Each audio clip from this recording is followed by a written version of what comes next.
I'm Jo Croft and I'm a clinical canine behaviour specialist. I'm also a qualified veterinary nurse, so my career was originally 17 years in vet practice, and then I specialised towards the end of my career to look at dog behaviour.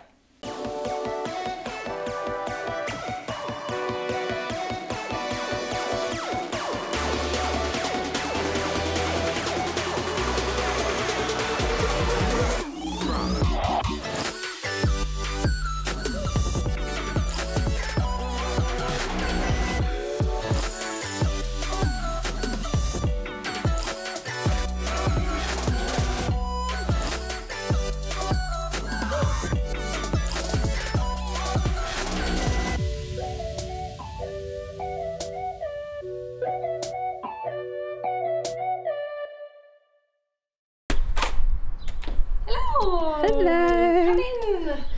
Welcome.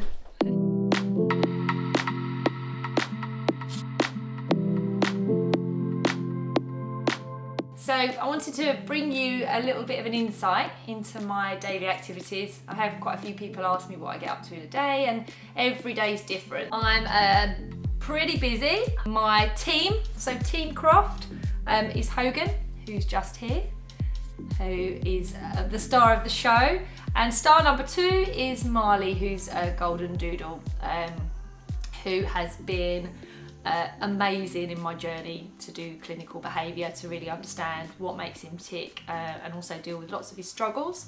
And then the third furry member of the team is Captain George, who's my Irish Giraffe cross thoroughbred, beautiful, now 27-year-old male horse, who's very much my downtime. So when I just want to kind of go chill, then I go and hang out with him. My mornings are generally quite hectic, getting the kids off to school, and then I start my day with a fair amount of organisation to keep my body on check.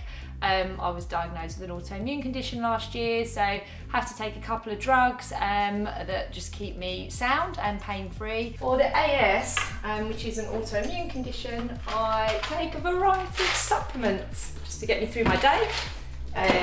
I have got something for pain relief called naltrexone. I also have my bi-weekly injections. So Chimeras, I have to take this every other week or just once a week, which is adalimumab. So this basically keeps my pain and inflammation under control. Kind of working for me, it's about 40% now. Hot showers and loads of movement are the best, really. And I also have some focus on my nutrition, so I make sure that I've got good solid nutrition on board for the rest of the day to keep me going. It's rare I get a chance to stop for lunch, so it's nice to have that ready in the car. So then after I've sorted my nutrition out, then we go off and we feed the dogs. Dogs are fed raw meat, which is my choice. It suits both dogs really well. So the boys have Yum Move every day, which is just a little supplement to help them with their joints. Marley has it because he's a bit stiff, because he's nearly 12. And Hogs because we do so much with him, so I'm just basically using it in him as a preventative. And I choose to feed them outside in the garden just for hygiene reasons, so they really know when that's coming, so I try and avoid being demanded upon to go off and feed them. Wait, Marley, go. Hogs. Good boy.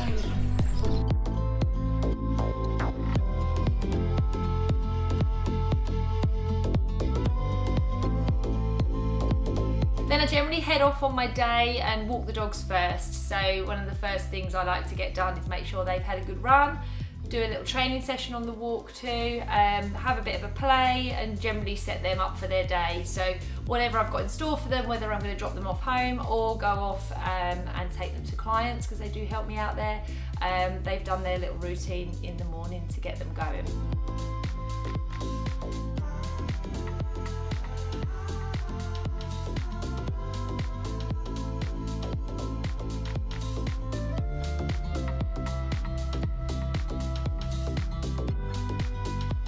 So just doing a little bit of recall to a dummy.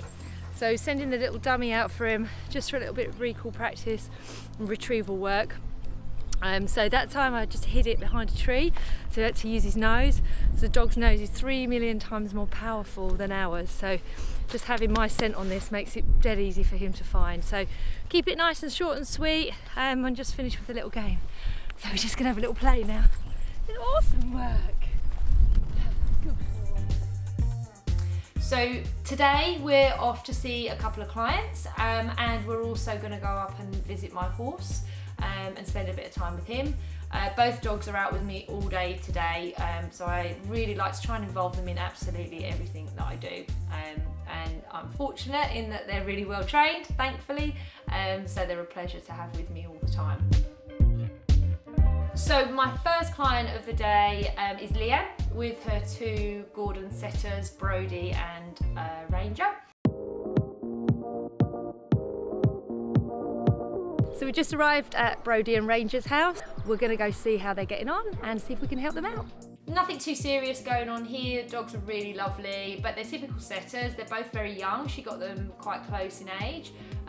One male, one female. So they can be a little bit boisterous and a bit busy around guests arriving. So she just wanted me to come over and give her a few pointers, look at feeding regimes. If they want this, they need to think about what behaviour I want from them. Lovely. Beautiful. Brody's on steroids for a skin condition, so she's very greedy just because of the drugs that she's on. So she's had a few problems with feeding and keeping them apart.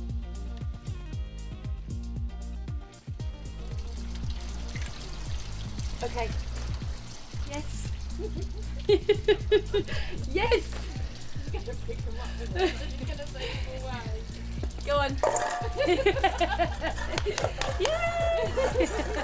They now know that they need to sit, so the next stage of it is going to be that they actually wait for you. So you want to be saying to them, okay, you can go. So we're going to ask for a little bit more. So step back, maybe go up on the step so you've got a bit of space. Perfect. And then you're just going to do exactly what I did. So bowls down. If they move, the bowls come up.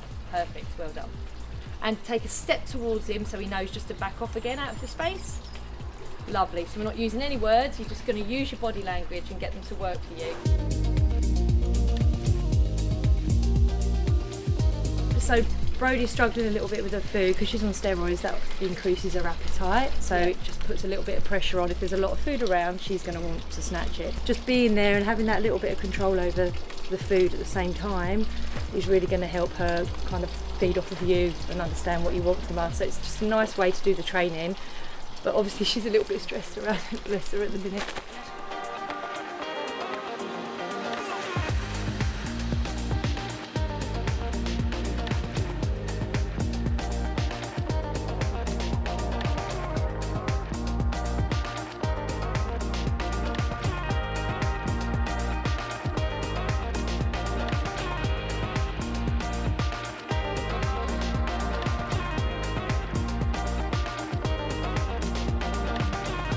Also, getting in and out of the car tends to be a little bit hectic. The dogs get a little bit excitable. So we're going to go there and see if we can just drop her a few tips just to help her out and get that all on point again.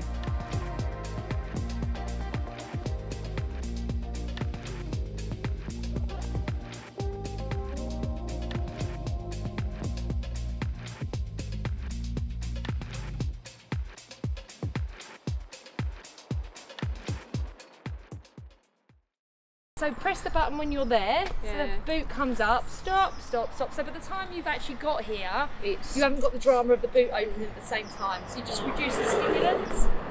Let's go, let's see how you get on. When you want me to do it? I want you to do it this time. We'll start with it down.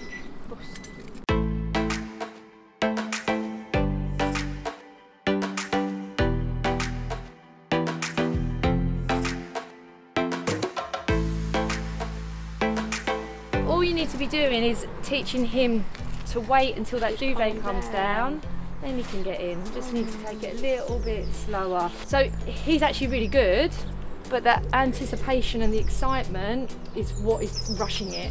So if you just put stops in all the way here, then he's going to calm right down. After that, we're going to pop up and see the horse. So he lives out all the time, so I don't have to be there morning and evening. I can pretty much go when I want to. The dogs always come with me and they absolutely love it. and I usually take him for a quick ride, and the dogs come as well. So we're going to go off and do that, which will be fun. About to leave, already packing, come with me, I'm not really asking, we'll get away to a place where we don't know. About to see the world in action, what we can be, life with no distractions, we'll get away, this is what we waited for. Take my hand, we'll make it somehow, we can't miss out.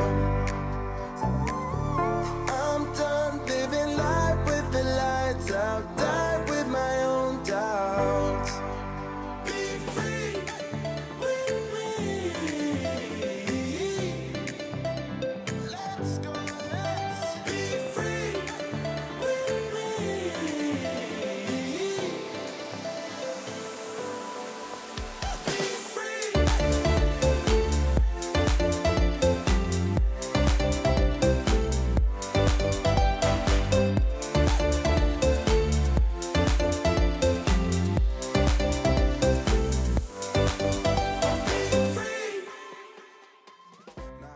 And then after lunch we are off to see another client who has got a young male white German Shepherd.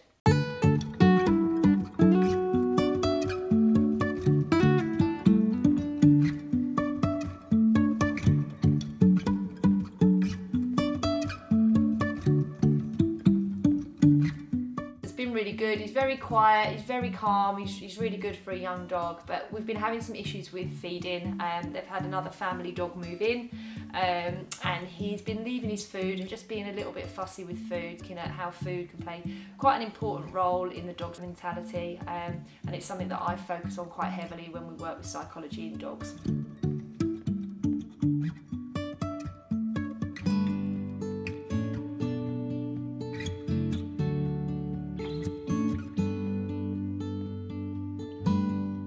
So send him away from it, so send him to his mat. So come behind him and use your body language to push him. Like my leg. And then push back from there, so walk towards him there. Perfect. Alright, go. Now ask your stairs. Well done. Go to put it down, pick it up, step out of the room, tell him to wait. Wait.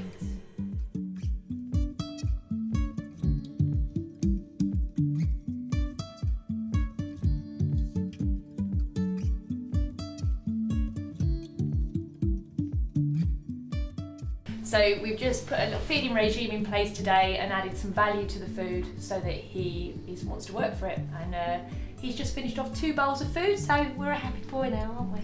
What do you reckon? Yeah?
Then we are going to go off, and I think we will probably go to the lake.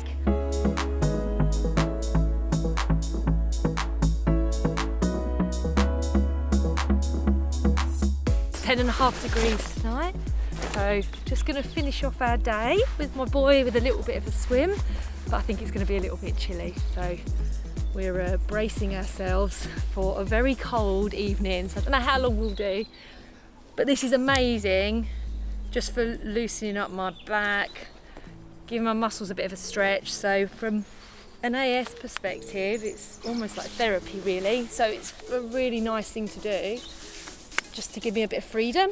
And actually, it's probably one of the best pain relievers that you can have. A bit of cold water swimming is obviously great for inflammation. So as much as it's going to be a bit painful, I'm probably going to lose the ability to speak at the end of this. It's all for the greater good, and it Hogs. It's going to be good. I'm not sure Hogan feels about it, but he's nicely insulated, so he doesn't have to worry about the cold.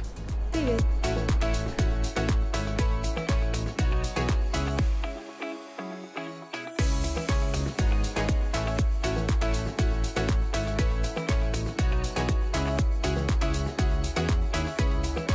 Really privileged tonight that they're going to let Hogs come in and join me, so really looking forward to that.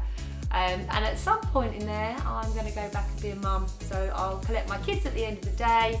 That's a pretty typical working day. It's pretty hectic after I've dropped the kids off, and then back to being a mum this evening, paperwork when the kids are in bed, and then start all over again tomorrow. So I'm really lucky to have made my job, my career, profession, something that I'm massively passionate about, and have pretty much made it my life's work to focus my job and my passion into my hobbies, into my everyday life, and that involves my family, my children. It makes it much easier to be able to progress with a career if it does fit around family life, and I can do it when the kids aren't around. Having the unfortunate addition of a health condition, which unfortunately has flared over the last 18 months, has made life a little bit tricky, but I'm pretty positive, and I've got amazing things in my life that actually help me cope with that. So the sport is a real plus actually to help me cope with pain and keep me mobile. My animals can come along with that. I've got fantastic clients who often join me on my sporting journeys as well. I've got lots of them now doing canicross with me, and I basically balance my life pretty much with putting my children first and making sure that they're taken care of, or they're involved in what I'm doing, or I actually, you know, make sure that they're okay and they're settled at school, and then I crack on with my job. So it can be a tricky life work passion balance, but generally it comes off quite well.